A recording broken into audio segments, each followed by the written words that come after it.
And YouTube Live. And if you're checking this out for the first time, this is our first live stream of the new year. This live stream is to support your needs in nursing education, to empower you with practical strategies to develop clinical judgment, not only for practice, but more importantly for both practice as well as licensure. And if we haven't met, my name is Keith. I'm the founder of Keith RN. And my passion is to lead the change, to bring about needed transformation in nursing education. And part of that is developing the clinical judgment that our students require for a safe transition to practice.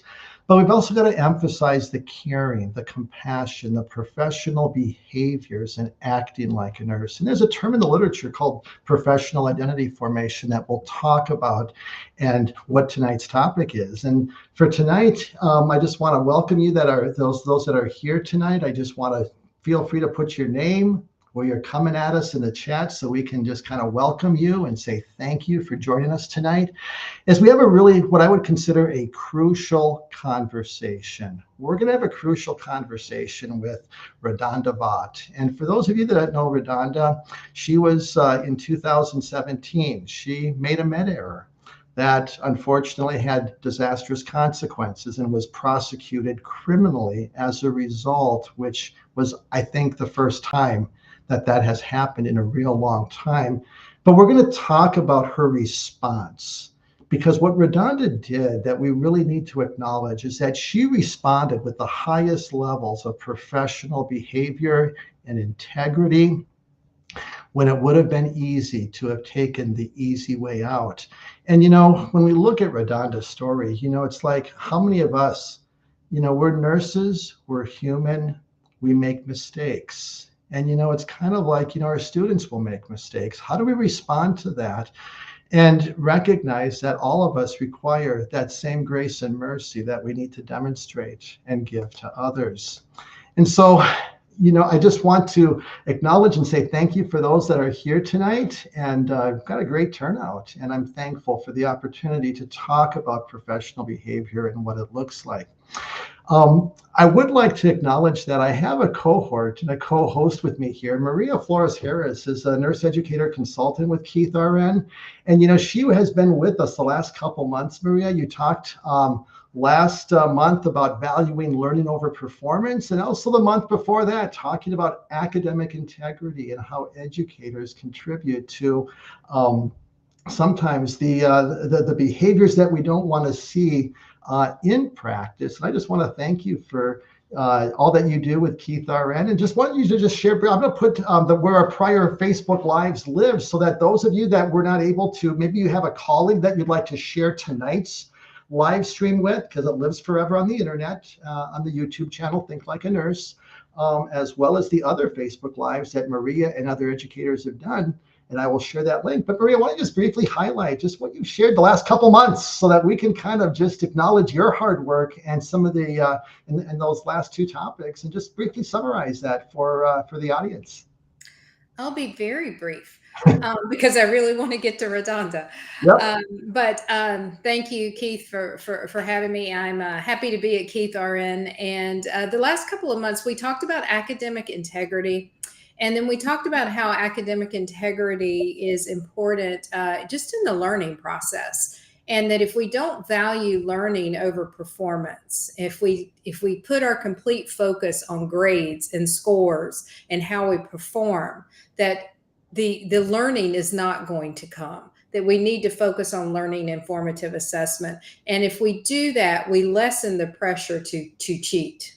And that's really how we connected the last couple of months.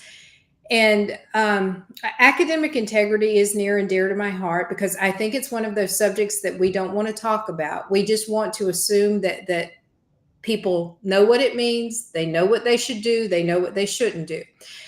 And I think in a way that led me to talk about professional identity in January, because I think professional identity formation is one of those things that we don't necessarily talk a lot about. We assume that people know what it means. We assume that people know what to do and what not to do.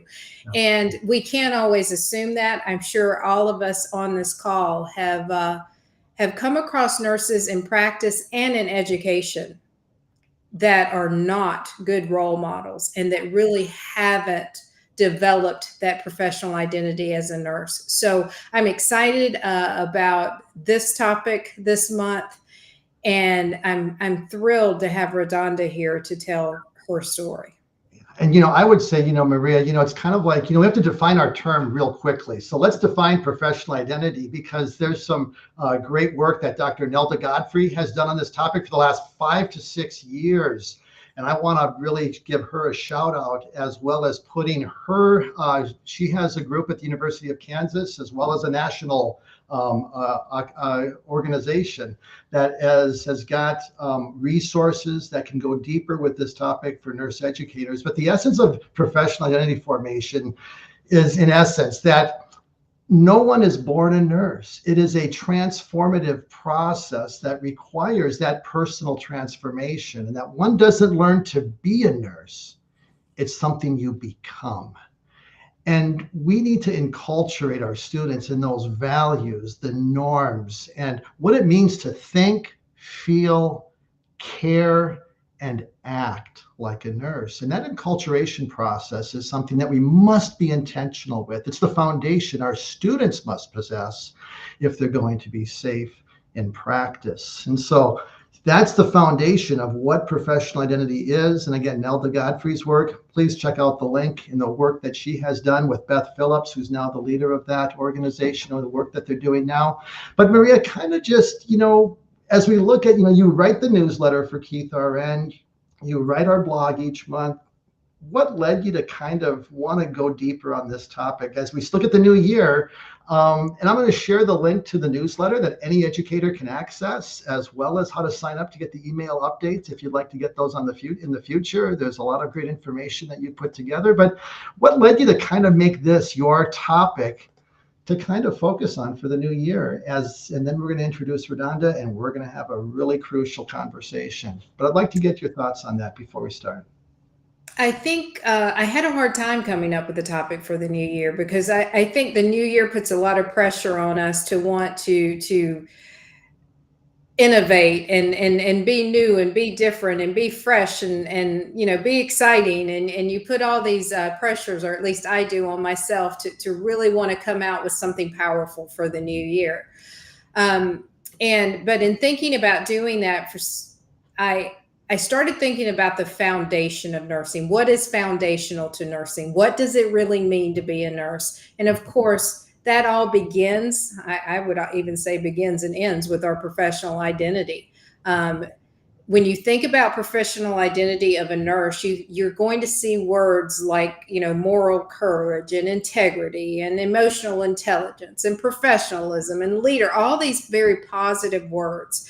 And they're words that are hard to live up to sometimes.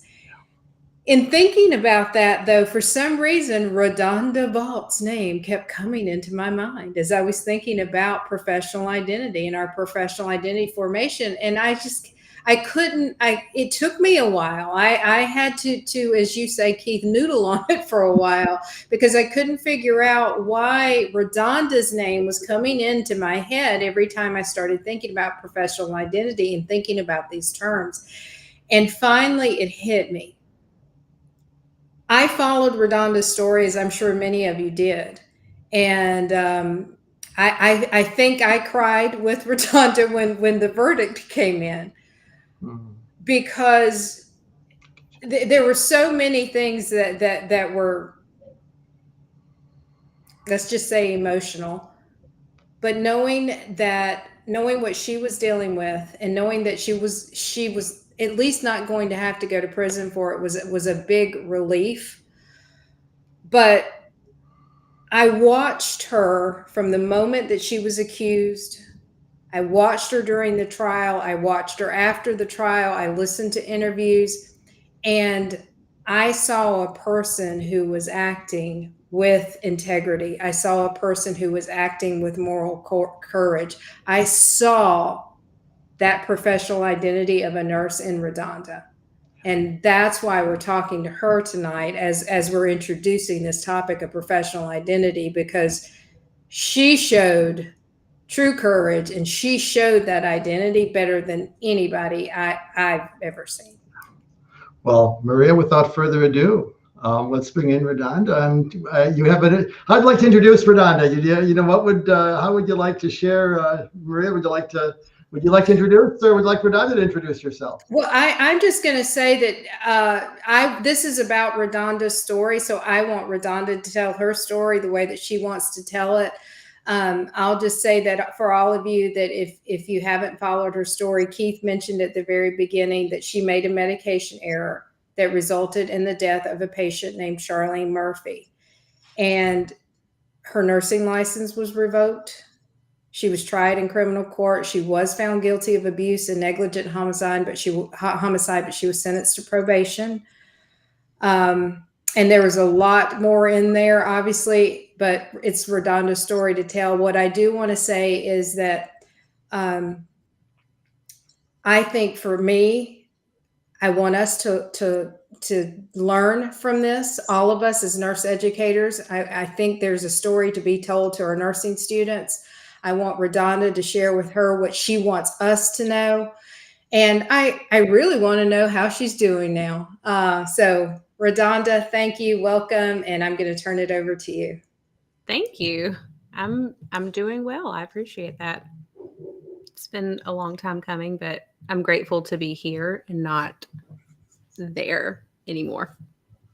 Good.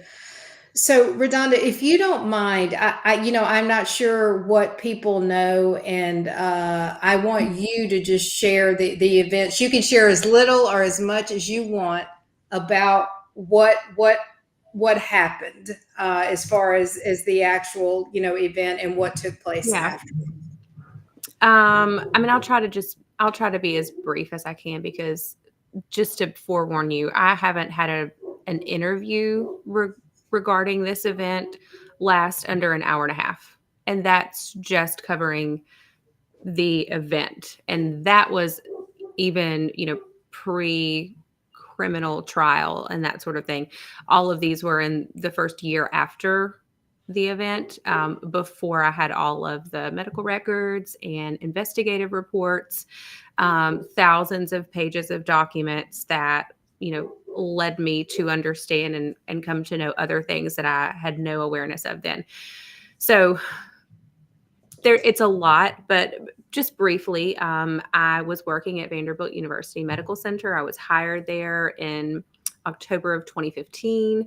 So I'd been there for a little over 2 years. I'd been a nurse for about 3. And we had just recently changed our EHR system over to Epic. That was sometime in November. And on the day of this medication error, it was December 26th. It was the day after Christmas of 2017.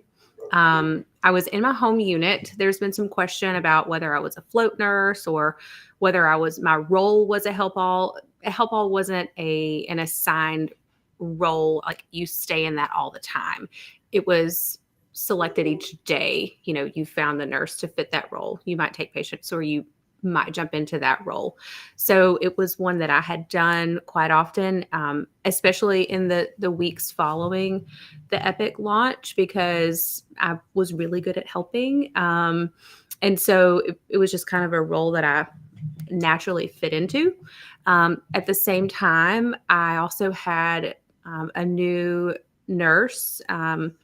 He'd worked on our unit for about 3 months while he was waiting for his licensure, his testing. I forget the term, but to test from out of state. So he was working as a patient care tech, so he could get familiar with our unit. He was a part of our nurse residency program, so he was a brand new graduate.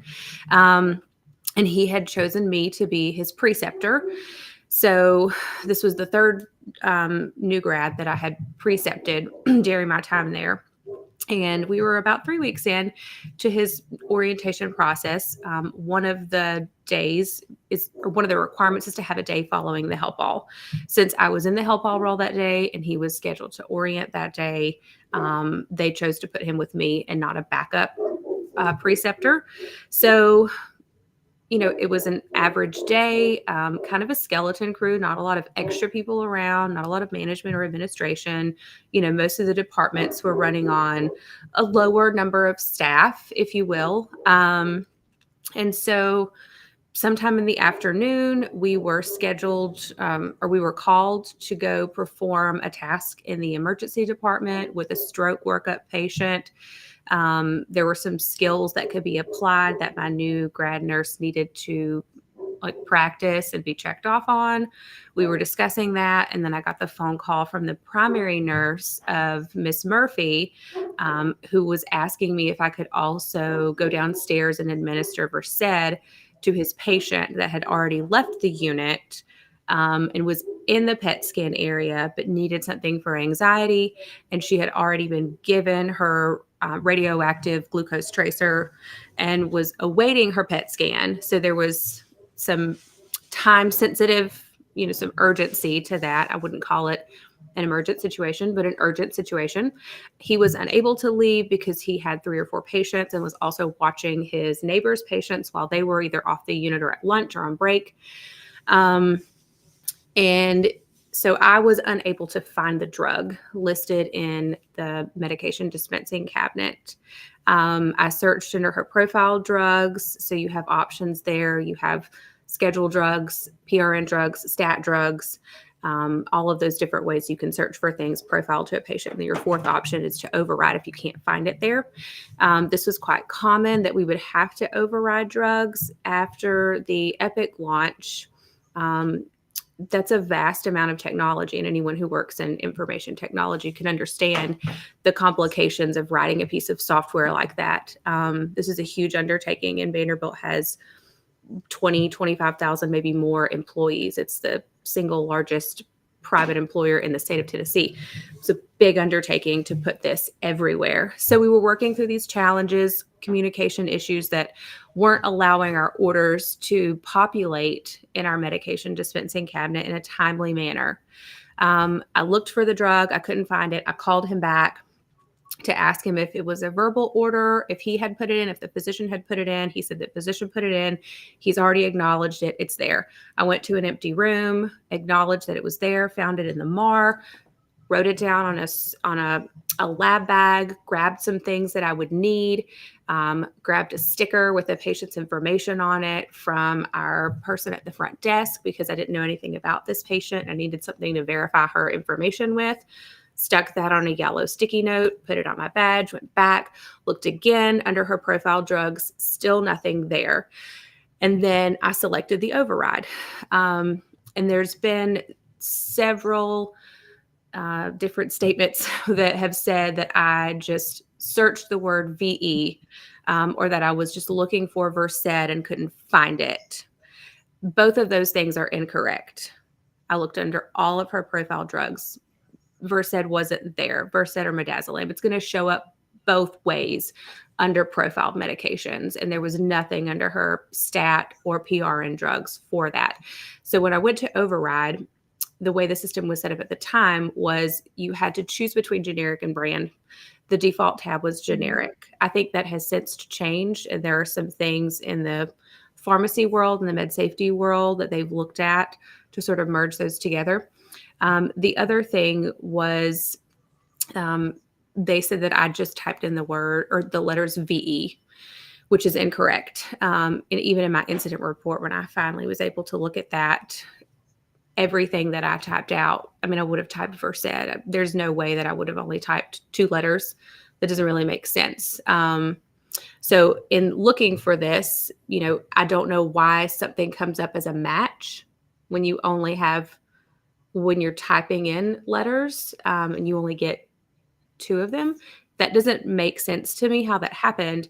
But what I do know is that risk management stated that they were told by pharmacy that I had typed in the words or the letters VE, and those were the only 2 characters. And then pharmacy stated that risk management told them this. And then pharmacy also confirmed during my board of nursing hearing that they had no way of tracking what I typed in.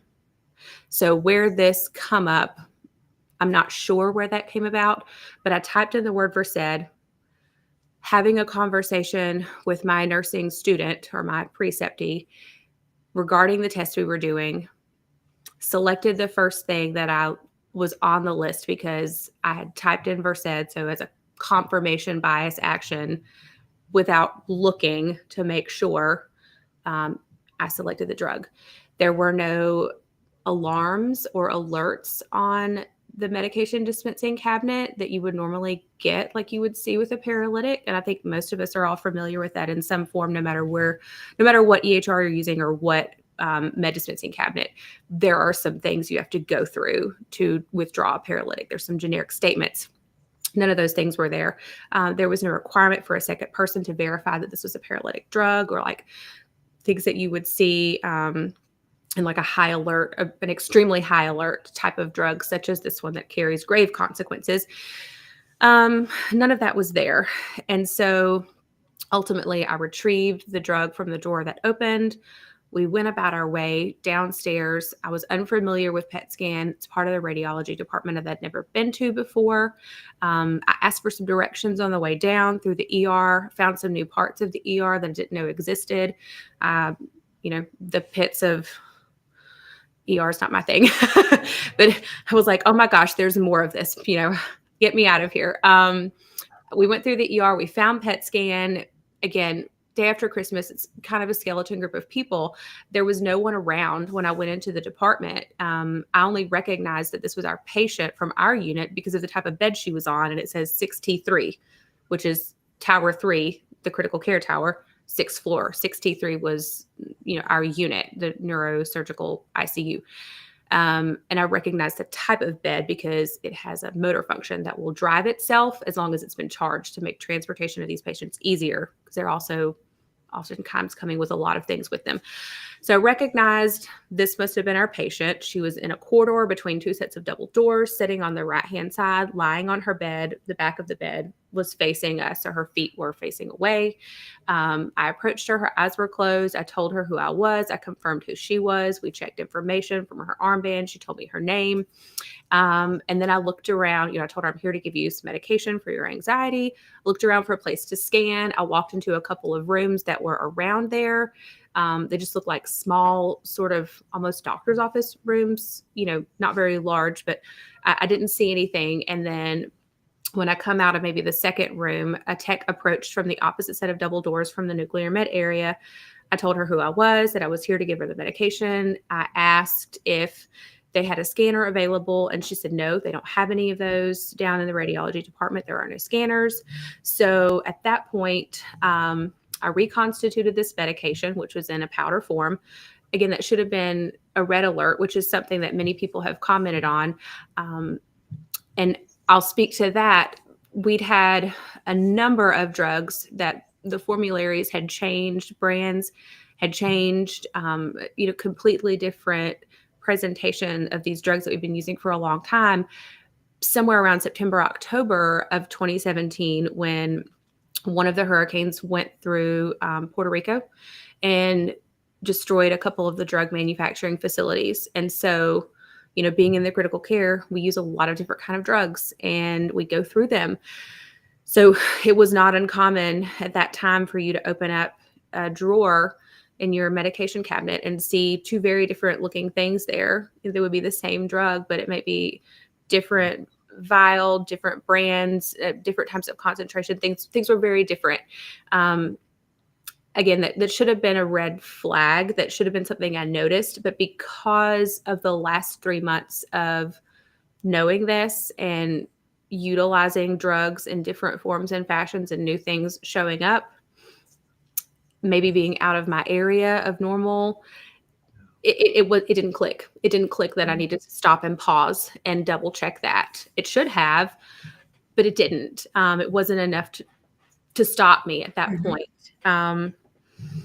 And I reconstituted. I flushed her IV. She had like an EJ in her left EJ in her neck, and that was their only IV access. I flushed it. She said it burned. Again, not uncommon. When I looked back at the medical records, that IV had been there for 3 days. It was saline locked, not uncommon for it to burn when you flush.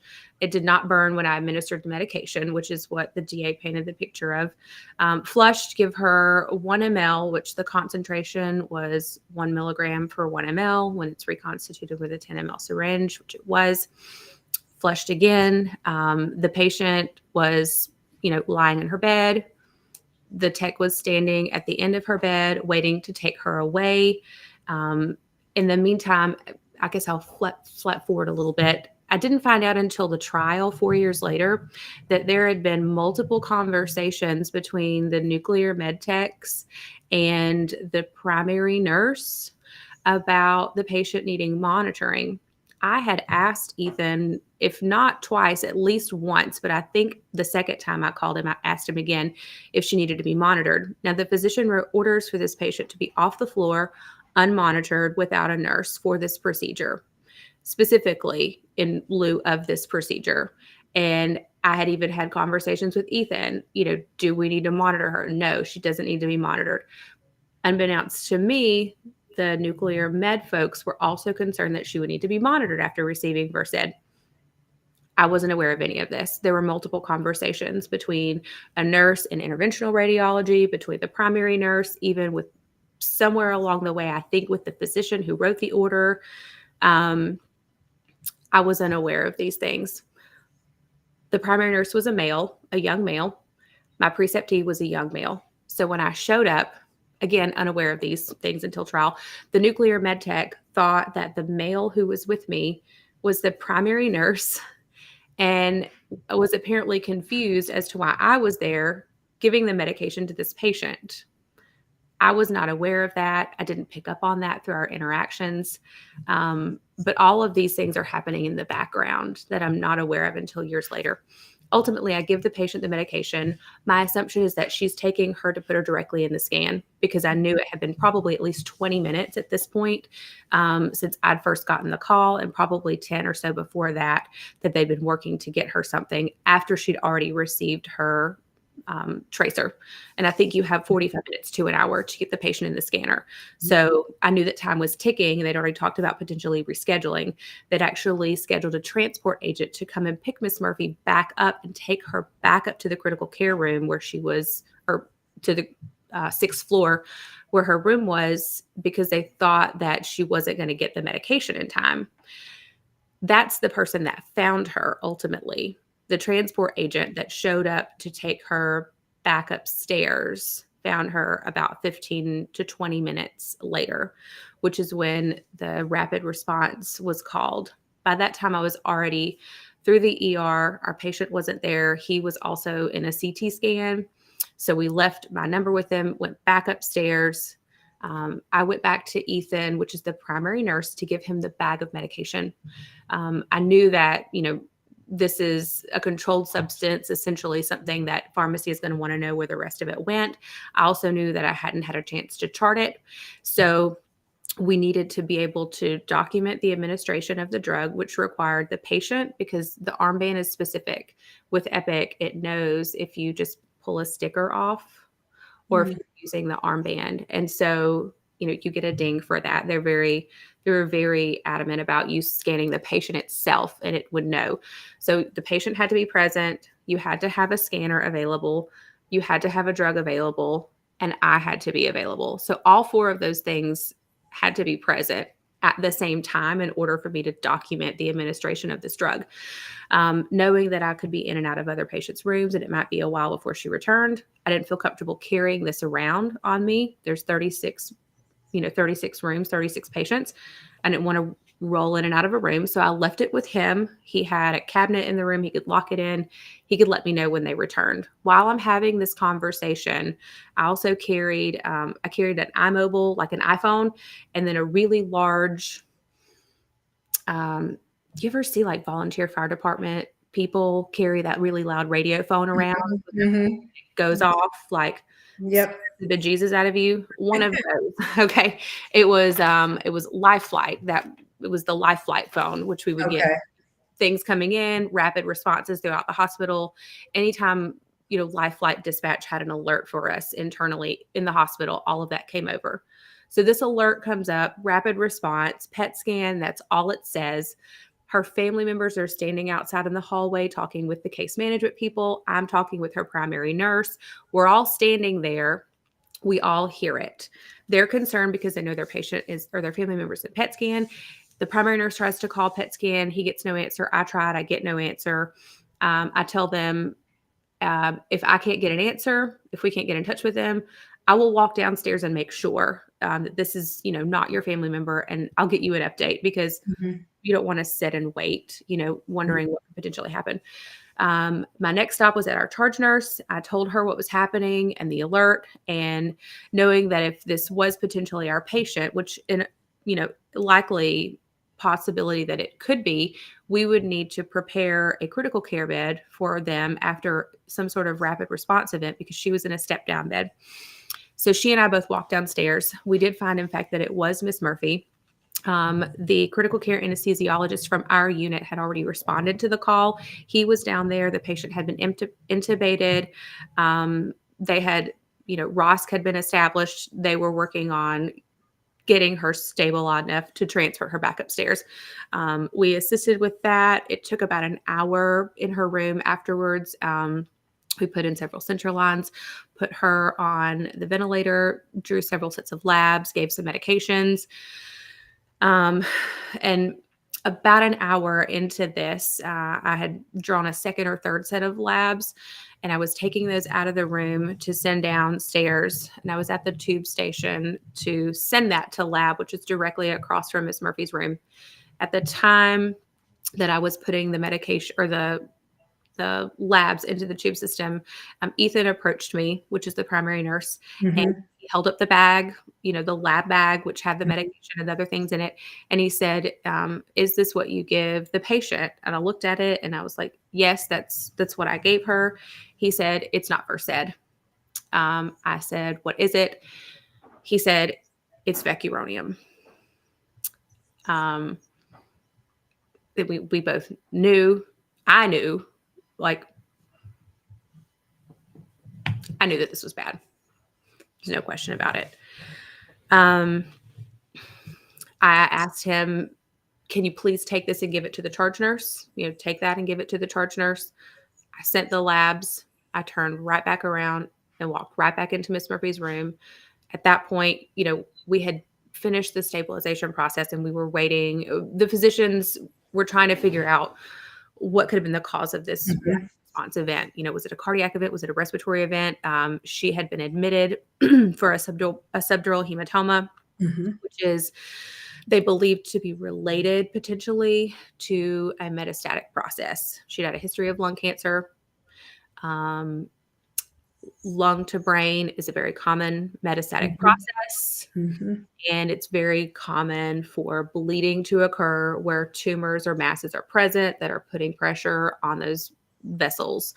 So they were wanting a PET scan to look at those things to determine. That's why she was going for a PET scan, because that had been questioned too. Why is the subdural hematoma getting a PET scan, and why is it inpatient versus outpatient? It was inpatient because they were wanting answers and they were trying to get these things done so they could send her home and come up with a plan for her family. So they were considering whether she could have had a worsening in her bleed or rebleed. Do we need to get a stat head CT? Do we need to figure out what's going on? I interrupted this conversation and I told them, hey guys, I don't think that's what is happening here. I know I told you several times throughout the last hour, hey, don't forget I've given her Versed, even though I know it's not in her chart or her MAR, you won't see it there, but I gave it to her.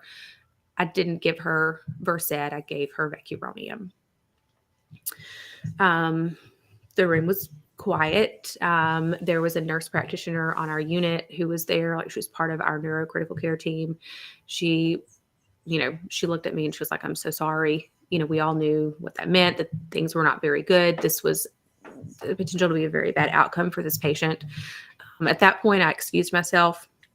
I went to my nurse educator's office who was there that day. Shout out to Leanna Kraft, best nurse educator ever in the whole entire world. I love her.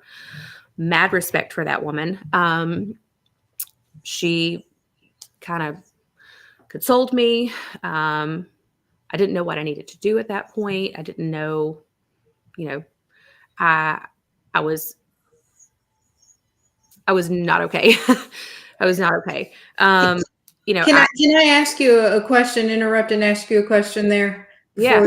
So what's interesting to me, RaDonda, is he shows you the bag.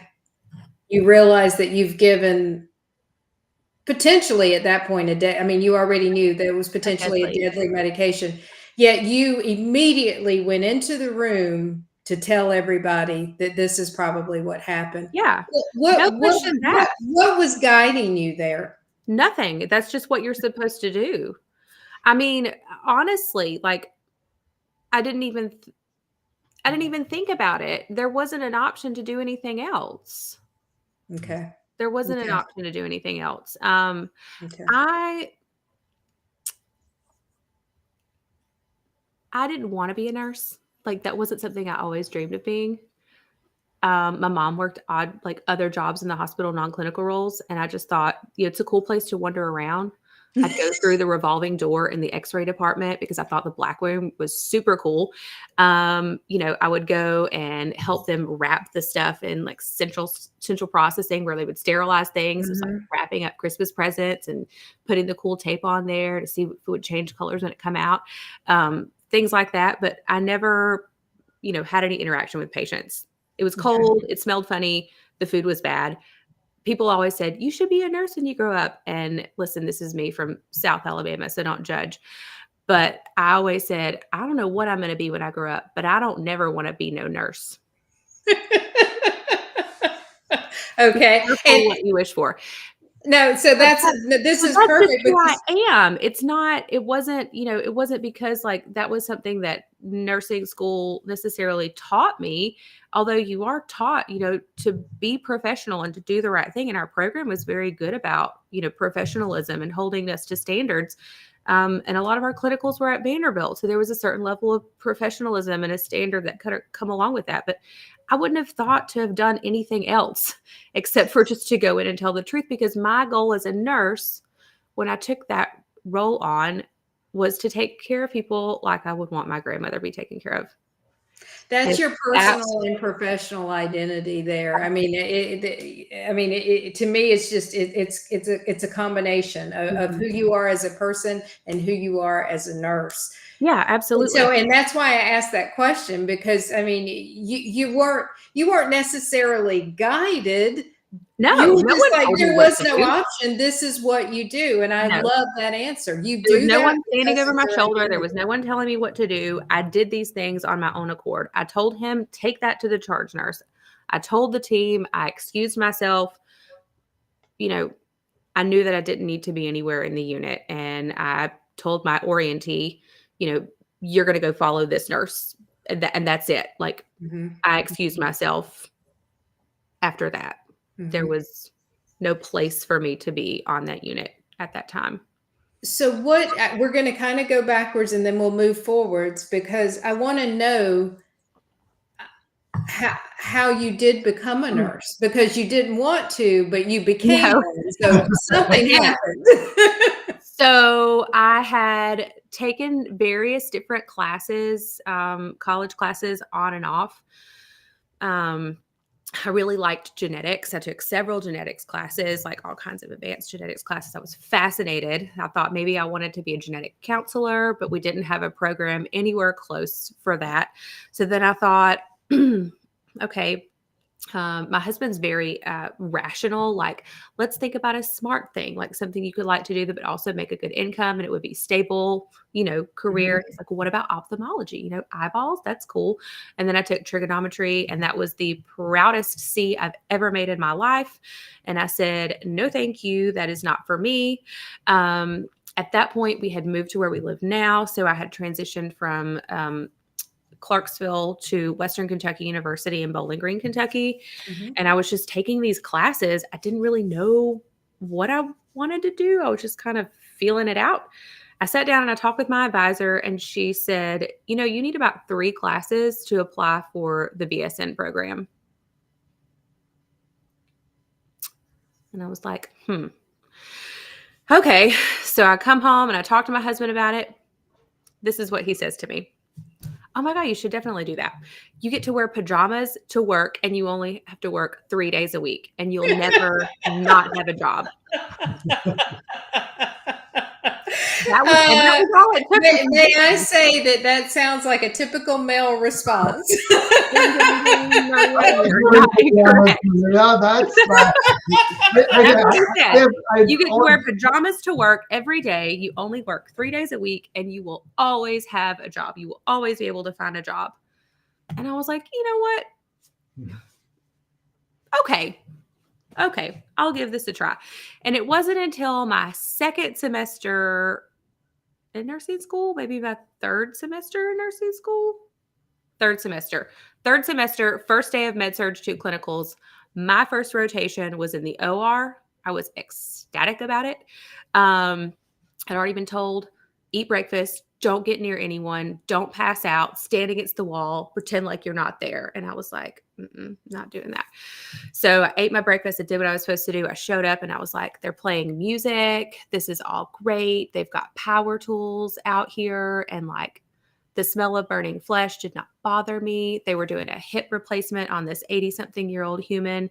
And I was enthralled. I was like, this is great. This is cool. I like this. Like, the OR might just be my jam. This might be where I want to be. I could actually find something I might want to do here. And that was the first time that I was excited about potentially being a nurse. Like I might have found something that I thought that I could do that I might really enjoy. And so, it was halfway through nursing school before I thought I could like the career field. Not that I couldn't get through it. There was never a question of like, I knew it's going to be hard. I'll get through it. But will I find something that I love and enjoy doing? And that was the moment. I can still remember the song that was playing. It was like a song by Avicii. And I was like, yeah, this is really cool. Can I get a little closer? So by the time you graduated, were you bought into nursing at that point? Yeah, I was excited about it. I really wanted to work at a teaching facility because I love learning. I love learning. I liked being in school.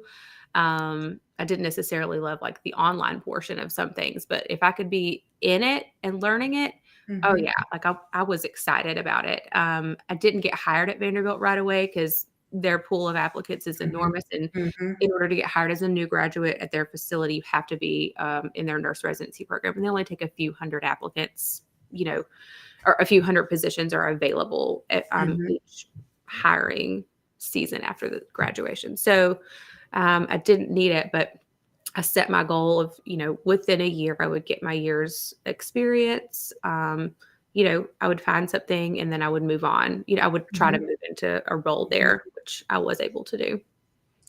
So let's say you get your job at Vanderbilt. So you've been a nurse at that point for about a year, right? And you get your nurse at Vanderbilt. About 9.5 months. Okay. So you get your job at Vanderbilt, which is where you wanted to be. So you've got the job now that you want. At that point, what did it mean to you to be a nurse? What was your professional identity? Something that I could be really proud of. I was proud to tell people that I was a nurse, and it became part of my identity.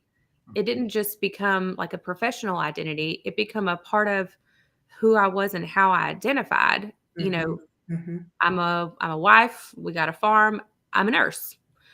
Those are part of my identifiers. And, I loved the job, loved my job there. Like to this day, it will be the best job that I ever had. It will be the most favorite thing that I've ever done in my life.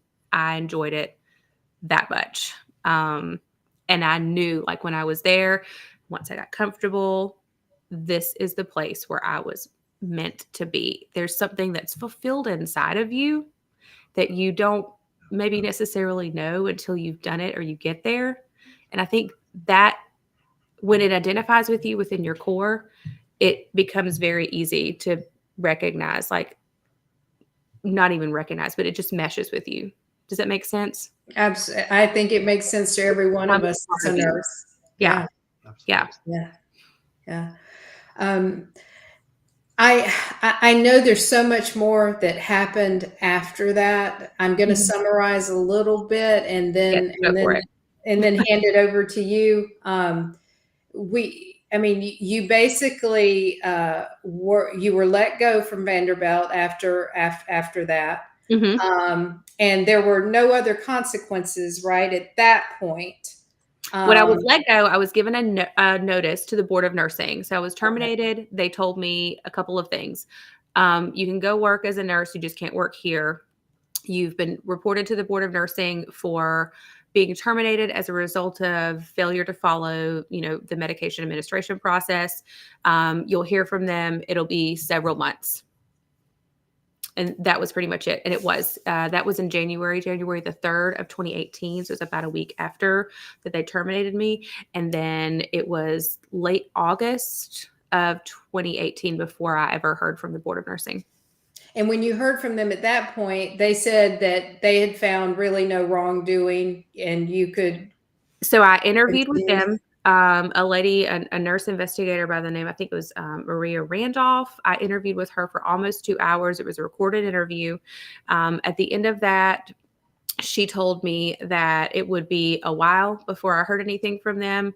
I was not a threat to public safety, and I would be at the bottom of the stack. This is obviously an isolated event. There was no intention there.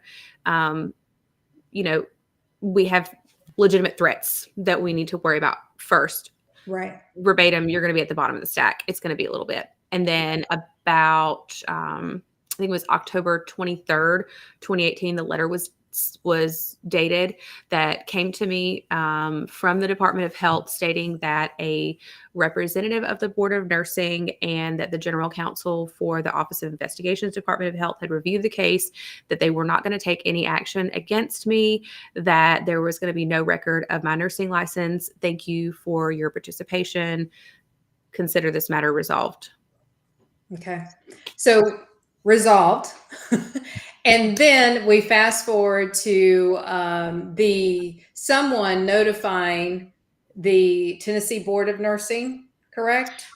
So actually the Department of Health has Okay. several umbrellas. So the Department of Health, you have all the regulatory boards underneath it, and you also have offices of investigation who investigate for each of the different regulatory boards. Sometime during the month of October, a complaint came in through the Department of Health, an in-person complaint, which leads me to believe that most likely somewhere along the way, as a result of the Board of Nursing investigation, you know, for my license, something must have come up, and someone within the Department of Health felt like there needed to be maybe a look into the facility. We needed to look at things from a different angle. And one of the statements in the TBI's report that come later, they interviewed some people from the Department of Health, and it said we needed to figure out how much blame lied with Ms. Vaught and how much blame lied with the facility.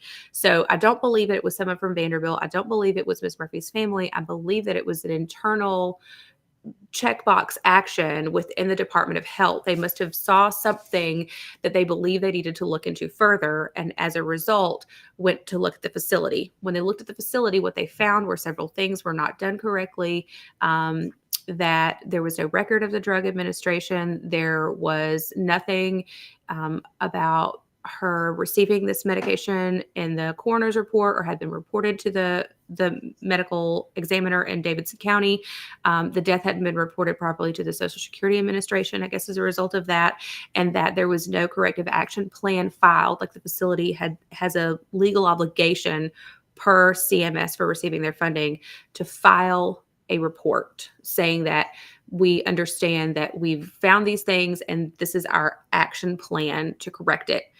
That wasn't done. All of that put them in violation, which at that point is considered Medicare and Medicaid fraud. That becomes a state level of investigation that's investigated through each state's Bureau of Investigation, which is a criminal division of the law, ensue crimes. And so, I mean, at that point, the mistake that had basically been swept under the rug at the hospital, other than the fact that you were let go, comes to light. An Mm-hmm. investigation is done. The Mm-hmm. hospital is threatened.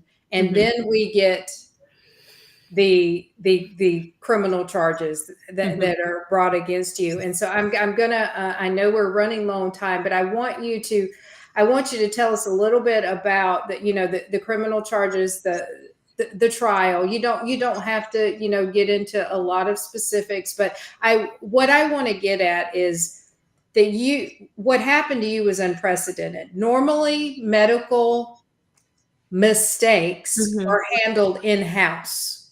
In-house or civilly, right? Right, You have right. these They different don't divisions of go the to law. criminal court No, because very you rarely. don't want to deter people from admitting when they've made a mistake, because you Correct. need to fix the systematic problems that have allowed Right. that mistake to happen.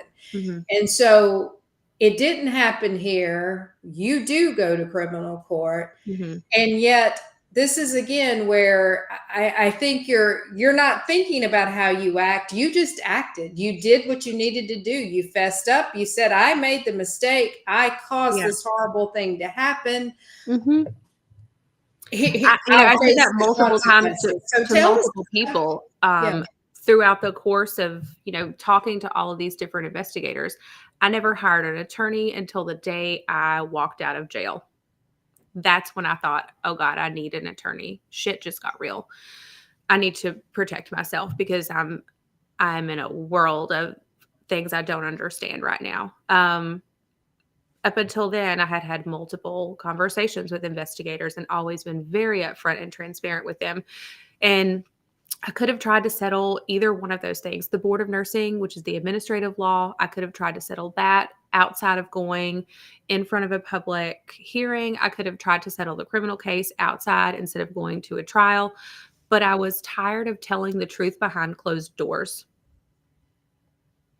So I didn't. I said, "We'll go. You open this can of worms. If you want to hear the truth and you want to know the truth, we're going to do it so everyone can see, because n- it didn't settle well with me. And it terrified my husband that I would rather risk going to trial, being found guilty, and possibly being sent to prison, as opposed to trying to negotiate a settlement with those charges out of court that would guarantee that I would not serve prison time." And I said to him, "I have nothing else to lose," which But you were doing the right thing because you knew that sweeping it under the rug was not the right thing, because it no. would just allow it to happen again. And at this point, so many people across the country were paying attention to this. I mean, it caught fire, like a wildfire in California. It spread, and I never anticipated the amount of attention it would get. But the thing I kept hearing from everyone was, "This could have been me.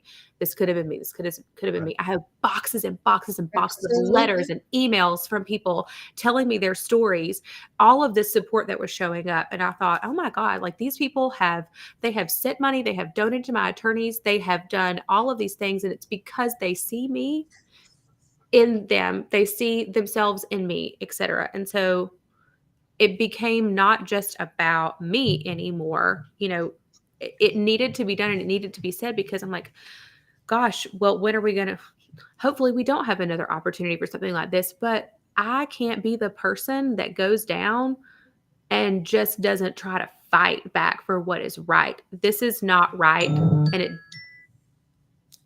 it didn't settle well with me to sweep it under the rug, because I knew that this criminal matter was not about justice for her family. It was a game, and there would be no justice if we didn't all have the opportunity to learn a valuable lesson from this. How many more lives are going to be lost if we don't have a chance to learn from this? So, Mr. Funk, you opened this can of worms. Let's go. We'll do this. We'll do it your way, but you don't get the last word. You don't get to put words into my mouth and to tell this story. It needs to be put out there. And I just felt like it was the right thing to do. Absolutely. Yeah. Absolutely it was. I have two more questions for you Go to for it. wrap this up. One of my questions is, looking back on, hindsight's 2020, obviously, but looking back on the experience and the consequences, If you could go back to the morning of December 26, 2017, right before you received the call from the nurse to go give Charlene Murphy this medication, what would you tell RaDonda, the nurse, Just at that moment? slow down and double check. We have those gut feelings for a reason. And I'm sure that somewhere deep down, mine were tingling. And I didn't pause. I had training. I knew what to do. And yet I still made the worst mistake of my life. And I did it right in front of a brand new nurse while I was literally showing them what to do. That haunts me. Slow down. And, for people new, old, it doesn't matter where you are in your career. It doesn't matter what your professional role is. If you're a nurse, if you're a physician, if you're an RT, X-ray, nuclear med, if you're a housekeeper, it doesn't matter. Slow down, because we're all at risk for making a mistake and for just getting on autopilot. There's a lot of stimulation coming at you in the healthcare world. It is okay. It is okay for you to pause, because look what happened in my scenario. It was literally the difference between life and death if I would have just taken a second to look at things more closely. What's the worst case scenario? You take 1 or 2 more seconds, 5 seconds, and you potentially don't make a grave error. Yeah. That's so, and that may be the lesson, but the last question that I had for you before we open it up is, you've got an audience full of nurse educators here who are educating nurses every day. What do you want us to take away from your story to share with the future generation of nurses, to get them prepared for the complexities and the demands of nursing practice? I think there are 2 things. One, be confident in that gut feeling. Learn to be confident and learn. You're giving these people all of their knowledge. Teach them to be comfortable with their gut feeling, and that it's okay for them to have their power to say, I need to slow down, or I need more time, because it's so fast paced and you're dropped into it. And I wasn't even ready. I don't think anyone's ready. But taking that time for themselves and letting them know it's okay. It is okay for you to take that time, for you to pause, for you to say, I don't understand this. And the second thing is, there was no rule book for me to follow on what to do here. I only had the basic things that my institution had set into place, which was, if something happens, and it happens, fill out a Veritas report. And it began and ended there at my institution. There was no preparation for what me as a licensed professional needed to know to do. What does the standard of practice say about when you don't meet the standard of practice? What are you supposed to do? What are the risks for you in this licensed profession? What are my professional obligations? And I think just preparing people, we all hope that we're, going to not make that mistake, that Absolutely. we're not going to. But that is a hope. That isn't the reality. Trust me, I never thought that I would be here. I don't think any of us who have ever made mistakes have thought that we would be there, but we all have been there, and we've all done those things in our career and our personal lives. Mm-hmm. What do you do afterwards? Okay. What do you do afterwards? How do we prepare them for these things? Because I've talked to physicians, pharmacists, so many different groups of people, and I hear the same things from them. I didn't know what to do. No one prepared me for this. Well, and that is our takeaway as nurse educators. We need to learn how to get our students prepared for this. I mean, we've got to teach them what needs to be done, what's the proper thing to do, and part of that is just developing that professional identity across the curriculum. But it's also the specifics of what to do. And RaDonda, I'd already mentioned this to Keith, that I want to work with you for us to develop a case study for Keith I would love about that. this, about what do you do when you create an error like this? Yeah. So that we can share it with students. So, Keith, I'm sure that we probably have some questions. You have some questions. Just a couple thoughts, RaDonda, and we'll spend a few extra minutes if there's some questions that educators have, because you've been attentive. We've got a great audience and turnout tonight, and so thankful for all of you. And please share this after we're done. But more importantly, RaDonda, a couple things. In our conversation, you talked about the importance of redefining perfection. As a nursing student. And it's kind of like, how do we basically kind of, as you look at your journey in nursing education and your program, as well as a human being, we are not robots. We will make mistakes. And as far as what does that look like? How do we practically redefine perfection? And what are some of the thoughts that you'd like to share on that? Because you're the one who used that term. You're the one who actually said that. I'd like you to flesh that out and just give us some thoughts on that. I mean, I really would like for us to get away from this idea of perfection. It's a useless term. We're set up to fail when we believe that we're going to be perfect. And especially for young, malleable students who are really excited to get into this profession and they want to be perfect, and this is becoming a part of their identity. And you get that insult when you realize you're not perfect, but that's the standard, right? The standard of practice essentially is to drive us towards perfection. But it's just not obtainable. And so we're almost set up to fail in a way, if that makes sense. The standards of practice are the reason that I couldn't have anyone essentially testify on my behalf, because I was being charged in such a way criminally that those specific wordings, the standard by which I should have been operating as a human individual in that particular role, using the negligent homicide charge, the standard that I should have been under, which was the American Nurses Association, the standards of practice for nurses, I fell below that. And so if anyone would have come in to testify in my defense, the only question that they would have asked was, did this nurse fall below the standards of practice? The answer was yes. And that's it. So we have to address our professional guidelines, I believe, in terms of looking at them to say, acknowledging the fact that, we will make mistakes. Things will not be perfect always.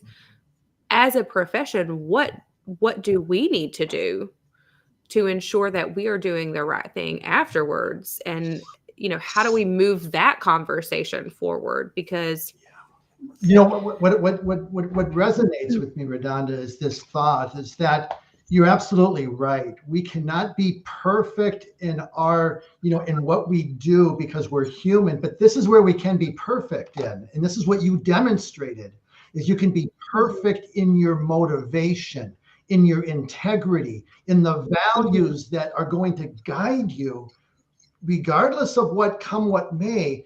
But we can be perfect by embracing and understanding the importance of, let's just talk about honesty.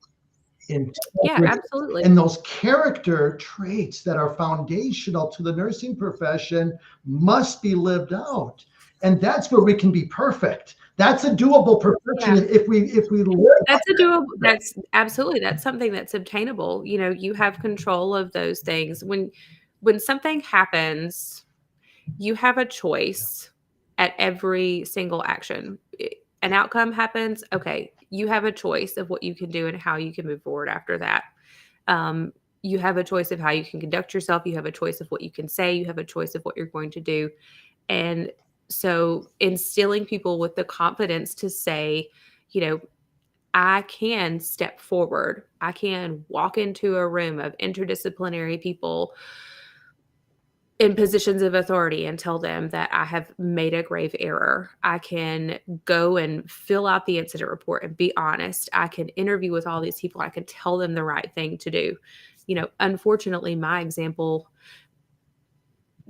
doesn't leave people with a lot of hope that they would want to do something like that. But I hope that they at least see that it is possible and you can, and it's going to suck. Okay.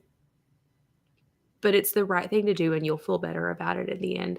I have been asked numerous times, have you ever thought about if you just went back to that day and you didn't say anything? Mhm. No one would have known any different. Mm. You could have said nothing. Yeah, I could have, but I would never have. That's the difference. And I think you're right, Keith. You're onto something there. It's your actions, not just, the mistake itself, but what you do afterwards and how you move forward. And that's what we can do. We can control that. We can't fix the mistake. Oftentimes we can do what we need to, but our actions are on us. And that is something that we, as part of your identity, as your professional identity as a nurse, I think that resonates with a lot of people. And I think it's why so many people felt like they saw themselves in me and, I could see myself in them. No, and the integrity, RaDonda, is something that and then that's when we look at the plagiarism and the lack of academic integrity and cheating that we're seeing in nursing education. This is where that becomes a big deal, because that addresses, that's character. Mm-hmm. Character. It's not necessarily a shortcut, and so therefore it's kind of like that translation to integrity and that shortcut isn't going to serve you. We have to remind them of that. You can take shortcuts in your life in all kinds of manners, but it's not going to serve you. Yeah. Cheating on your test, or plagiarizing, some report that you're writing. It is not going to do you any favors once you have this job and you're out on your own. All you have is yourself. And so it's like when you're on a diet, you say, my husband right now, he's trying to eat really clean and he is addicted to ice cream. He just asked me like 2 hours ago, do you want to cheat and have some ice cream? And I'm like, if you want the ice cream, have the ice cream, but don't call it cheating. And if you do, and you call it cheating, then you're only cheating yourself. Just remember that, you're only cheating yourself. If you want to have the ice cream, okay, but you're only cheating yourself. Like, if you want to, you're not doing yourself any favors. You're only hurting yourself. You're not making a smart decision. It's just, you're only cheating yourself there. Well, I just want to share, RaDonda, there's a lot of love in the chat here of just people saying, I know, I'm reading it. Someone said that we're going to do a mock trial, which is really exciting. And what I want to share with all educators, in fact, Kim, you asked, as far as, or no, it wasn't Kim, but it was Nicole who asked about speaking opportunities. And you know what, Nicole, you read my mind, because what's really interesting with RaDonda's story is that though her story is is so important to what we do as nurse educators, the majority of her speaking that she has done since this has not been to nurse educators. It's been at other types of. It's not even been at nursing. It's been like physicians and pharmacists. Listen, here's my other advice to you, nurses. Make the pharmacists your friends. They are a cool group of people. Okay. Like, they are really, I have met a lot of fantastic and wonderful pharmacists. Pharmacy will be your friend. Like, of all the scary things that we can do in nursing that could potentially harm a patient, it's almost always going to be a med error, right? Mm-hmm. Like, we could do other things, central line infections, et cetera, but our actions with medications are probably some of the most potentially harmful and dangerous, risky things that we do with our license and in our practice. So make the pharmacist your friends, because I know they're back there in their little, they're closed off in their little areas, but they're really nice people. They're not scary. They are very passionate about patient safety, I have found. and a very, very simple, like nurses had my back. Pharmacists were right there. I heard from a lot of pharmacists. So it's just a shout out to my pharmacy friends. No, Make friends with they're nerds, but they're really smart, and you can learn. They're so smart and they're so nice. They have all the good drugs, guys, and they know all about them. Make the pharmacists your friends. What I want to share in closing, RaDonda, is that you did give me permission to share this, and so I'm going to throw it out there. Is that RaDonda has an email address, and it's really easy. Her name at Gmail. You can spell RaDonda, Vaught, and get it right, and there it is on the screen. Sorry for whatever that was. I think RaDonda says that she would value any educator and an opportunity to impact the next generation. Now, your license was taken away. I noticed that on your email signature. This is really interesting. I want to ask this question. Okay. She is no longer an RN. That has been taken from her, but she signs on her emails. It is RaDonda, and it's comma BSN. They can't take my degree away from me. No, they can't take it away. I paid for that. But you still are not. It's kind of like you're not gonna. We still want to be. You're not like just RaDonda. That's my point. And there's something there that's saying I still am going to hold on. Mm-hmm. They're not going to take that from me. That nursing is still important enough to me that they took my RN. But nobody ain't taking my BSN, and I'm still proud to identify as a BSN. And I'm not going to hide that and put this. I'm not going to kind of just put this in a closet. Even though it happened, it's still part of who I am. Even though you stumbled into nursing, and I did. I think that's really cool. So. Well, thank you. I appreciate that you noticed that. Thank you very much.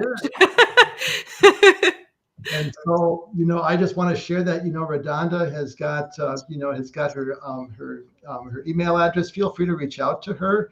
I'm just kind of looking if there's any specific questions in the chat. We're going to wrap this up, but really just a lot of love. I think that people just really, RaDonda, just the opportunity to share your story, your journey, and all that you've done, and just one thing that I would just like to share with educators is that, one of the things that's been, and I will share this, is that I want to give a shout out to Nelda Godfrey again and her work with professional identity. We must lay a foundation of more than thinking like a nurse.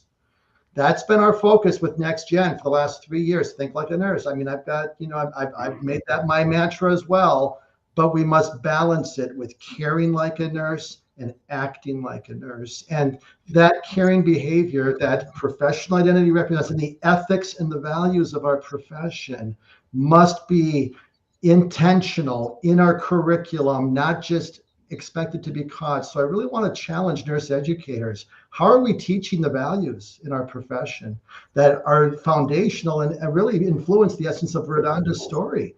And so let's embrace professional identity, the work that Dr. Nelda Godfrey has been doing for several years, leading this initiative. Let's join her as a profession internationally. And she's doing some incredible work with Beth Phillips and other colleagues that I've been proud to be a part of.